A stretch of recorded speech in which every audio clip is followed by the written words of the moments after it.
few people have been asking about an update on the Meyer lemon. So here we go. This is in May now, and the plastic has obviously come off. I haven't cut it all off yet just because I want to keep it around the back, but as you can see, lots of green growth. We really didn't lose almost any leaves this winter, even though it was a very harsh winter here in Canada, in the Lower Mainland. You can see based on the size of that fence is 6 feet tall, probably, maybe a little taller actually. So it's a big bush, and there's lots of green growth on it, which is really a good sign. And like I've said many times before, when you see the green growth plus the flowers, you know you have a very happy plant. If you have flowers and no new growth, oftentimes that's not a good sign actually. Sometimes the plant will flower like crazy and then die. But in this case, I'm very happy. We have the old leaves here that stayed all winter. This leaf is definitely from last. It's a little yellowed, probably should fertilize it a little bit. But in here, there's some much darker green leaves, which are nicer. And all in all, I'm very pleased with how it's going. I thought I would also do an update on the Espalier apples and pears while I'm out here. This is the apple tree that I had in my last video about Espalier apples. It did okay. It did very well last year, but I might have left a few too many apples on because it didn't flower great this year. We're really far behind for our apples this year, but I'll be thinning this soon. But I think we won't have a huge crop on this apple tree. Not bad. Like, there's definitely apples here. It's hard to see with the... Sorry about that, but...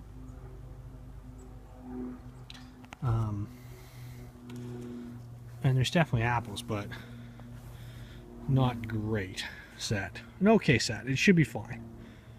You really have to watch these trees.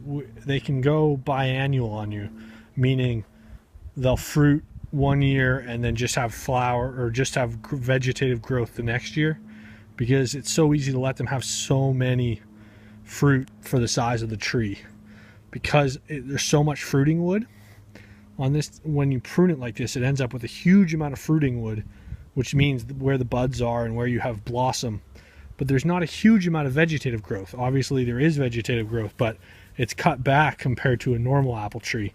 So you have to watch it. I think as it gets older, it'll be able to be a more reliable cropper. The same probably can be said about this pear tree. It also fruited and really cropped heavy last year. I probably should have thinned it even more, even though I thinned it a ton. I'll give you a zoomed out picture here. Again, pears are a little bit harder to keep in the espaliered form. As you can see, my apple is really perfect, nice form. This pear tree is a little more all over the place. It definitely has some serious growth at the top there, and I've pruned that heavily. And of course, I'm very happy with my cherries. This year, finally, I got a second cherry to survive in this back location. And so it's a pollinating partner for this other cherry tree. And as you can see, we got nice cherries coming on. So that is good. Happy about that. I'm tired of my beans and peas pulling the netting down by the end of the summer, and it looks really shoddy and ugly.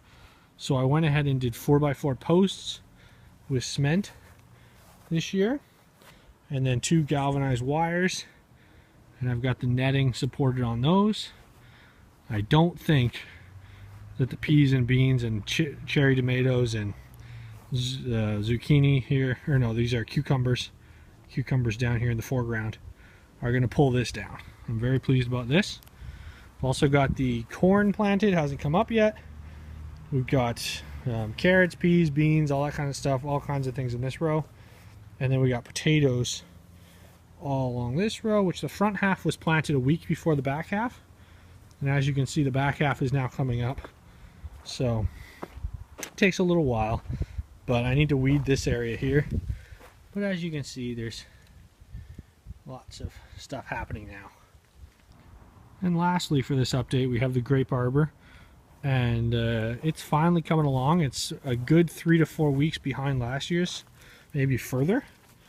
But you know, things are happening now. So I'm also going the step of adding this landscaping fabric and mulch underneath all of that, because I'm sick and tired of having to get in there and weed whack it and deal with it competing with the weeds. So that's happening this year. I've also put in some more strawberries, and yeah, that's about it. Give you a full shot of the garden here. I thought I would get one last shot. This is my fruit salad tree that I got last year, and those are some apricots right there. It's going pretty well, actually. That's the only fruit I got this year on this tree, but I'm happy about that. And of course, finally, we have some raspberries growing, and a lot of bumblebee activity on these. You can just hear a buzzing. They just love this, and it's finally happening. So late, but it's gonna happen. We're gonna have our fruit this year, which is great.